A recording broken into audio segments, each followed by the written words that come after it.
Marka toko 7.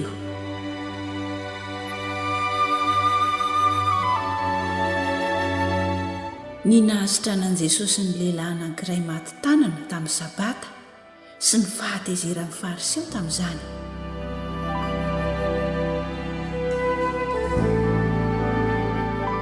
Ary niditra tao amin'ny synagoga indray Jesosy, ary nisy lehilahy anankiray maty tanana teo. Ary nizaha taratra azy ny olona na hahasitrana eo amin'ny sabata izy na tsia mba hiampangany azy. Dia hoy Jesosy tamin'ilay lehilahy maty tanana, Mitsangàna etsy afovoany. Ary hoy izy tamin'ny olona, inona moa no mety hatao amin'ny sabata? Ny manao soa va sa ny manao ratsy? Ny mamonjy aina va sa ny mahafaty? Fa tsy nety ny teny ny olona. Ary noho ny jerijery azy tamin'ny fahatezerana izy, sady nalahelo noho ny hamafin'ny fony, dia hoy izy tamin-dralehilahy, ahinjiro ny tananao. Dia nahinjiny ka sitrana ny tanany. Ary lasa nivoaka ny fariseo, ka niaraka tamin'izay dia niray tetika tamin'ny Herodianina izy hanohatra an'i Jesosy mba hahafaty azy.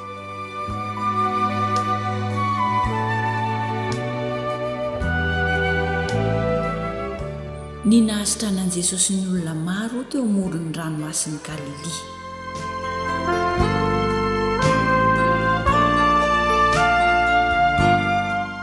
Ary Jesosy mbamin'ny mpianany niala teo ka nakany amin'ny ranomasina.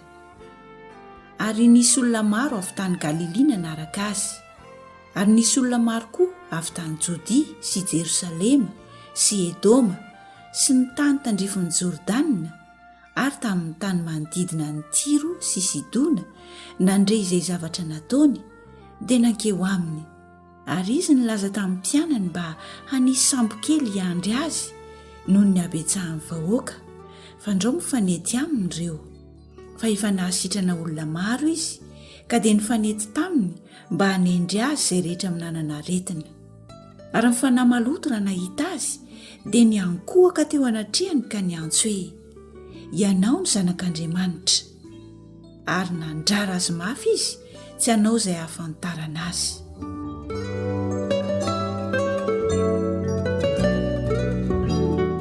Ny nanendren'i Jesosy ny apôstôly 12.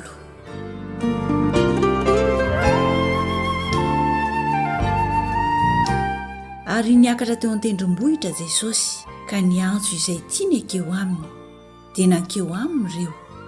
Ary nanendry 12 lahy izy ho ao aminy sy irahiny toriteny sady hanana fahefana hamoaka ny demonia. Ary Simona dia nomeny anarana hafa koa hoe Petera. Ary Jakoba zanak' Zebediosy sy Jaona, rahalahin'i Jakoba, izy mirahalahy, dia nomeny anarana hafa koa hoe Boanerjesy, izany hoe zanabaratra.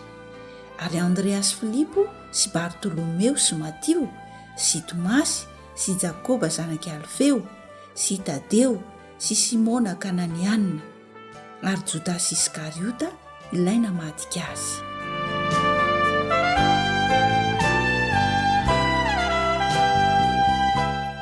Ny nitadiavany havan'i Jesosy azy sy ny namalian'i Jesosy ny teny ratsy nataon'ny fariseo.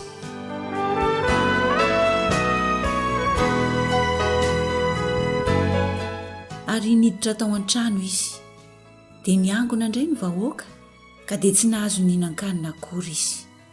Ary niava ny ranandre dia nivoaka hiazona azy fa hoy ireo, efa very saina izy. Ary ny mpanorandalàna izay nidina avy tany Jerosalema dia nanao hoe, manana ny Belzebuba izy sy hoe ny lohan'ny demonia no hamoahany demonia. Ary rehefa niantso ireo ankeo aminy izy dia nanao fanoharana taminy hoe, ataon'ny Satana ahoana no famoaka ny Satana? Fa raha misy fanjakana miady an-trano dia tsy haharitra izany fanjakana izany. Ary raha misy mpiray-trano miady an-trano dia tsy haharitra izany mpiray-trano izany.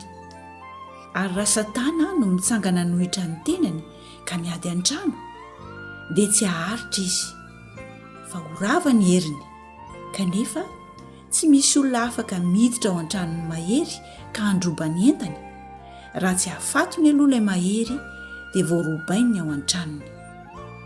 Lazaiko aminareo marina tokoa, ahazo famelan-keloka ny zanak'olombelona amin'ny ota rehetra sy ny fitenenan ratsy rehetra izay ataony, fa izay miteny ratsy ny fanahy masina kosa dia tsy mahazo famelan-keloka mandrakizay, fa mendrika ho elohany amin'ny ota mandrakizay izy. Izany no lazainy satria ny olona nanao hoe azo mpanahy maloto izy.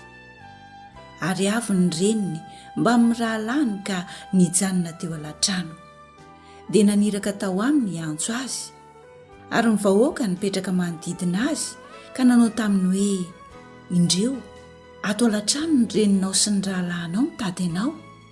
Ary izy namaly azy ka nanao hoe, iza ny reniko sy rahalahiko? Ary noho nijery izay mipetraka manodidina azy izy, dia hoy izy, indreo ny reniko sy ny rahalahiko. Fa na iza ny manao ny sitrapon'Andriamanitra, dia izy ny rahalahiko sy anabaviko ary reniko.